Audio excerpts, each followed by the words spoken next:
Above all else, I think film lovers and just people who can appreciate the art of making a film, they're really going to eat this one up. Nouvelle Vague covers the troubled production of now one of the most classic and influential movies of the French New Wave era of filmmaking, but also just, I would say, movies in general. Breathless. I did my research before watching Nouvelle Vague. I watched Breathless for the first time, and I really was not a fan of it. I feel like now, when people like me watch it for the first time in 2025, the more people that are seeing it for the first time, I do think that more people are coming around to the fact that it's not that great of a movie. I understand its influence, no doubt, and if you like it, if you love it, all the more power to you. I was curious to see if this movie would give me more of an appreciation for that one. It's a Richard Linklater movie, and I am a fan of his films. One of my favorites of all time is School of Rock. And I do think this is a very solid film in his filmography. It's definitely an important watch for film lovers. I think one of the best things about it is it totally captures the chaotic nature of just what it's like to go out and make a movie. When it comes to Breathless, like, that was a movie that had a very specific troubled production because of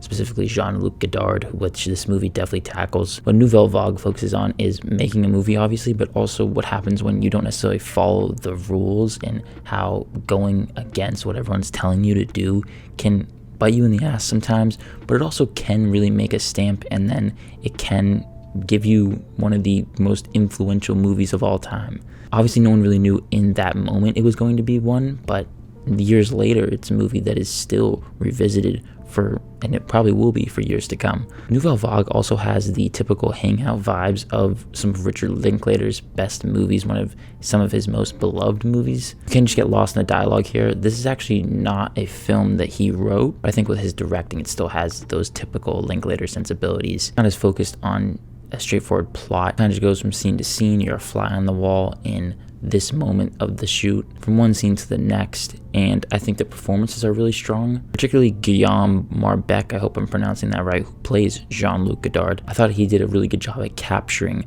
Godard, who was just this type of person that wouldn't listen to anyone else. He had his idea in his mind. He wouldn't let anyone tell him otherwise. This was how he was doing it, and he just did that. I love the black and white cinematography, the jazzy score, and the production design particularly as well. It's transportive. You feel back in France. You feel like you're being transported to the streets of the set in this time period. And that's one of my favorite parts about a movie and just the movie going experience of when you can just be transported to a time period. What does hold it back for me is I do wish there was a bit more of a focus on some character development. That's not really the focus. It's not really what they're trying to do in terms of examining these artists. I think for me personally, I would have preferred a little bit more. And the pacing is a bit off. The movie, I felt, was a little too long. I do wish it was a bit more tighter, and I think it wasn't as much of a captivating experience as it could have been. But if you love filmmaking, the art of making a project, what it's like to be, especially, and in this case,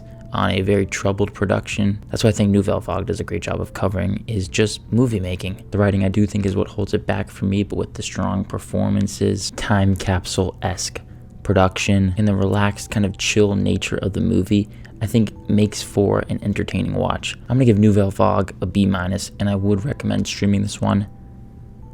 If you've seen the movie, be sure to leave your thoughts down below in the comments. I would love to hear what you thought of it. I want to thank you so much for watching this review, and if you did enjoy it, be sure to hit that like button and subscribe to the channel if you haven't already, and as always, look forward to more content coming soon. My name is Ben, people call me Meter, and I'll see you guys in the next one.